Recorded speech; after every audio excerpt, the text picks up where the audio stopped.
বিশ্বনবী সাল্লাল্লাহু আলাইহি ওয়াসাল্লাম বলেছেন, কিয়ামতের ময়দানে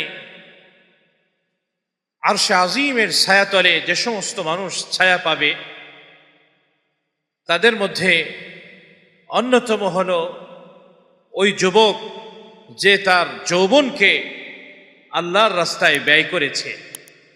সাবআতুন ইউযিল্লুহুমুল্লাহু ফি যিল্লিহি ইয়াওমা লা যিল্লা ইল্লা যিল্লুহু, শাবুন নাশাআ ফি ইবাদাতি রাব্বিহি।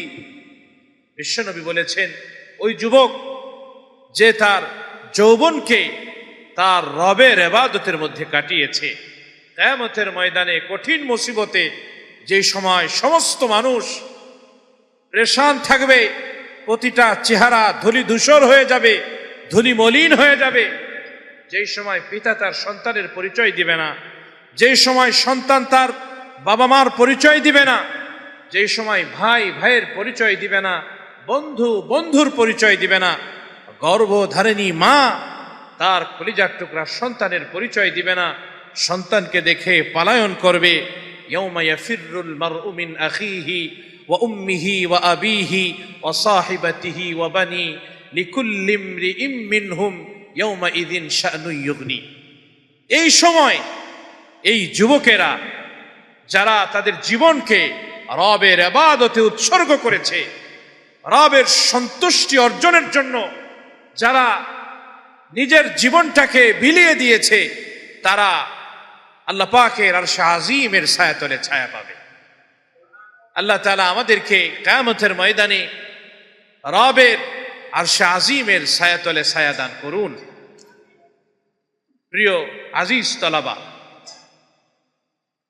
এজন্য যুবকেরাই পারে আগামীর বিশ্বকে একটি সাম্য, মানবিক, মর্যাদাপূর্ণ, ন্যায় ও ইনসাফ ভিত্তিক একটি পৃথিবী বিশ্ববাসীকে উপহার দিতে।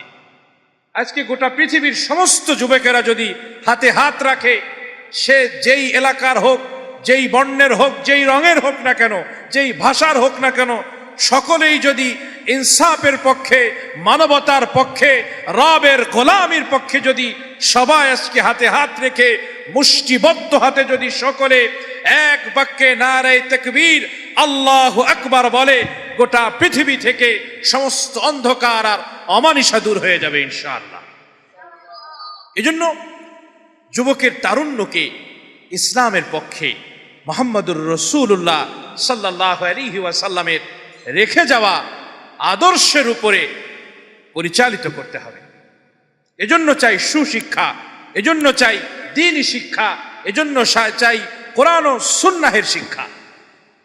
আমার ভাইয়েরা, আমরা যারা দ্বীন শিখতে আসছি, আমরা কখনো নিজেদেরকে হীনমন্যতায় ভোগাবো না। অবশ্যই আমরা নিজেরা এই শিক্ষা অর্জন করে নিজেরা আলোকিত হব, নিজের পরিবার পরিজন, দেশ এবং গোটা পৃথিবীবাসীকে কোরআন ও সুন্নাহের আলো বিতরণ করব। বলেন ইনশাআল্লাহ।